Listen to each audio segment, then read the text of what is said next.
So what is the truth about jellyfish?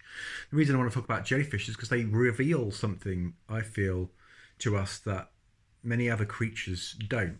The jellies reveal the truth that all is mind, the universe is mental, and that matter is actually not in possession of life, it's participating in life, and life is actually an infinite universal field or mind of God, as man might call it, but of course it's just nature.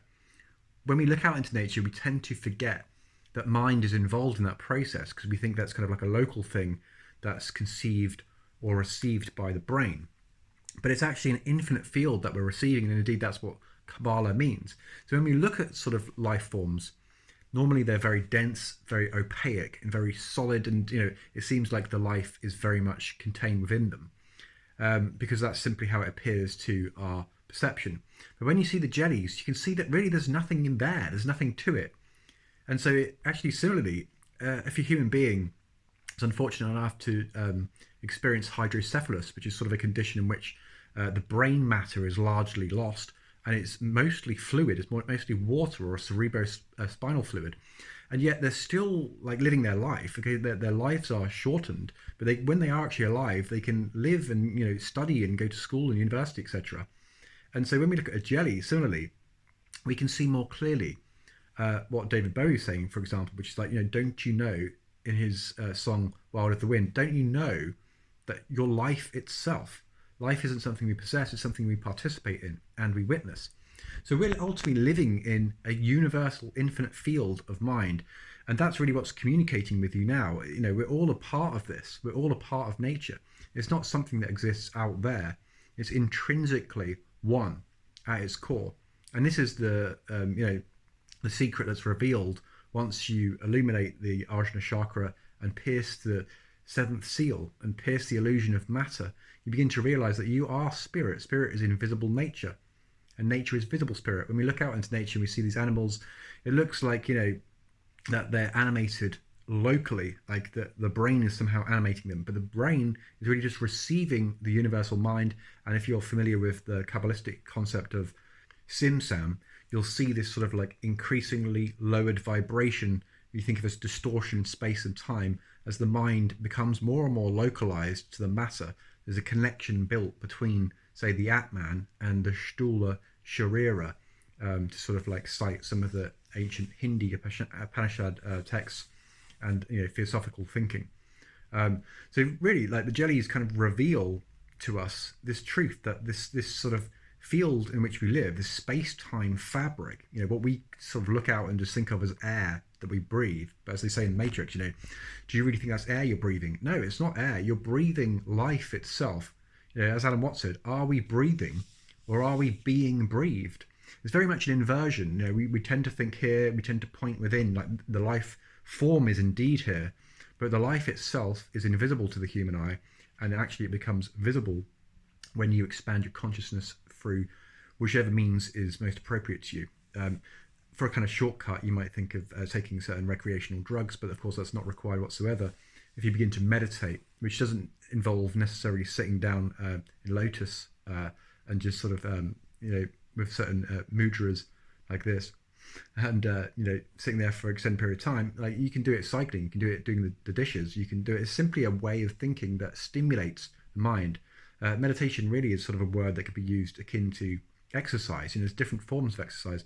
Indeed, there's different forms of meditation, and I very much support and more of an active contemplation, philosophical exercising of the mind that helps to raise the consciousness into this oneness, where you start to actually have this presence and this observation over nature, and you sort of like in doing so, you invariably raise this kundalini, this force within you, and the bridge in vibration between what we call spirit and matter is built and connected. And then once that is the case, we're familiar with what happens, right?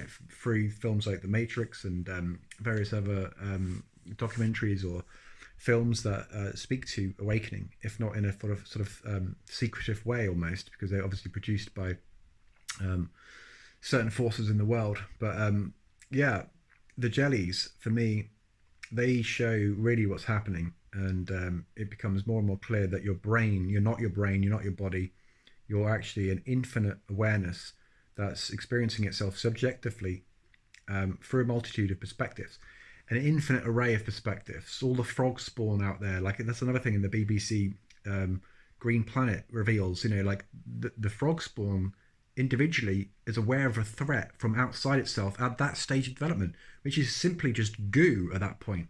But it still knows to flee from the scene when these wasps come in and they're going to basically eat the frog spawn.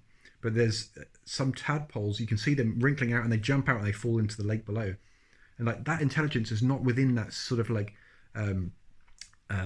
almost lifeless matter. It's happening through the simsam, right? It's the Jewish concept. It's happening through this contraction of a universal mind, which man calls God.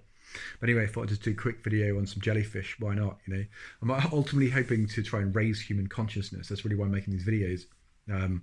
It's been hard, and I've been sensitive because I've been talking about various other things, and I really need to just sort of like nip that in the bud, really, and just concentrate on raising human consciousness so that we can get into a position where we can start to reclaim our land and hold it in common to dilute power and fulfill our immediate physiological needs through the design of autonomous co-housing projects that will decommodify shelter, energy, food and water, make those things basic human rights, right? Then we can start to be in a position of physiological freedom, right? No more rent, no more bills. And then we can actually start to become more philosophical, more contemplative, more poetic, more, expanded in our awareness. And, that's what I feel needs to precede, a lot of the solutions that I've outlined at newearth.land, because at the moment it's kind of falling on deaf ears, unfortunately. But as as Albert Einstein said, no problem can be solved from the same level of consciousness that created it. So we first need to raise our consciousness, and that's really why I'm making videos about all sorts of crazy, weird things and involving jellyfish, seemingly. But yeah, we'll be talking about loads of really interesting things about reality itself and what we really are, because like I've mentioned, we are actually life itself. That's not something that we actually possess within this sort of cold Cartesian, externalized, very mechanical, physics-based model. Life is abundant. Life is omniscient, omnipotent. All of the words that we have ascribed to what man calls God, but we need to remove that label because it's very divisive and confusing. Anyway, thanks very much for watching this video. I'll see you in the next one.